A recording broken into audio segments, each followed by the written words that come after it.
They are they're so worked up.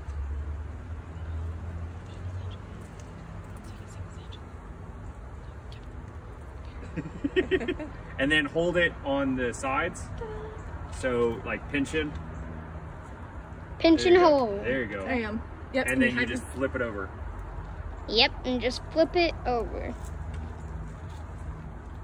Going back to you. Okay. So yeah, when you do it, you put your hands there. So in case one stings you, you can be like, ah, you don't want to drop it. But then you can flip it up. So yeah, they're building it out a little bit more. There's some more honey over here. Because all they had, all the dark stuff was from the previous hive from 2 years ago. So they've filled that in. How often do you harvest honey from a setup like this? Twice a year. You do it in the spring and the fall. But the main thing is it depends on if... You know that. Sorry. It depends on if it gets like tons of honey, then yeah, you want to go ahead and give them some empty frames and harvest some of that honey.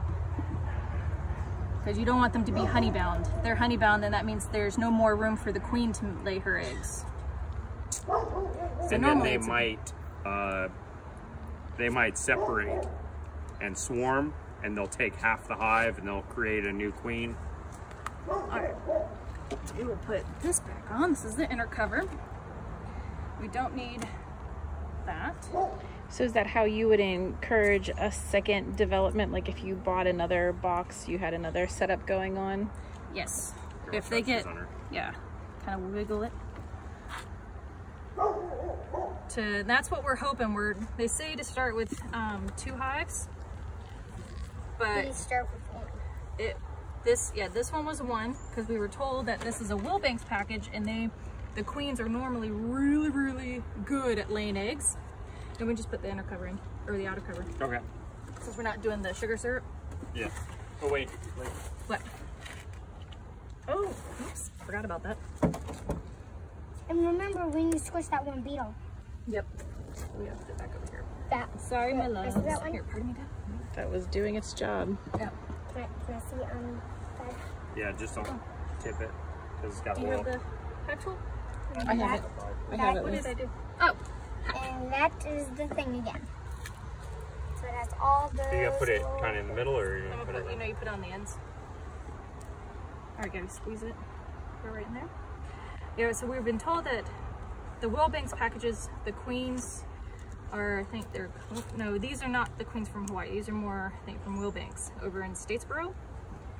That she's really good at laying eggs. So I'm hoping probably by midsummer that this will end up getting pretty packed, and then we'll be able, in our club, SEBA, Coastal Empire Bee Club, will have already raised some queens, and then we will be able to split the hive.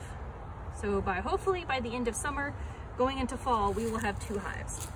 That is the goal. Or unless we find a swarm. And this is one of the hives that could be pollinating our pollinator garden at school. Correct. Because do you remember how many flowers they visit a day?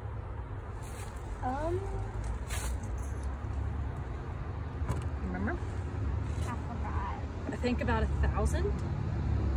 Yes. Wow. Yeah, they visit about And the girl that was in this, she probably just came from going out, and then she came back in. the one who had the pollen sacs. Yeah. Or the saddles. Pollen saddles. Pollen sacks. Yep. But they are pretty calm, especially if you see the drones. They're in between. They're like medium sized compared to the queen. And they will not sting you for nothing. They're big and lazy. All right, thanks for showing us your hive. Thanks for coming. Bye.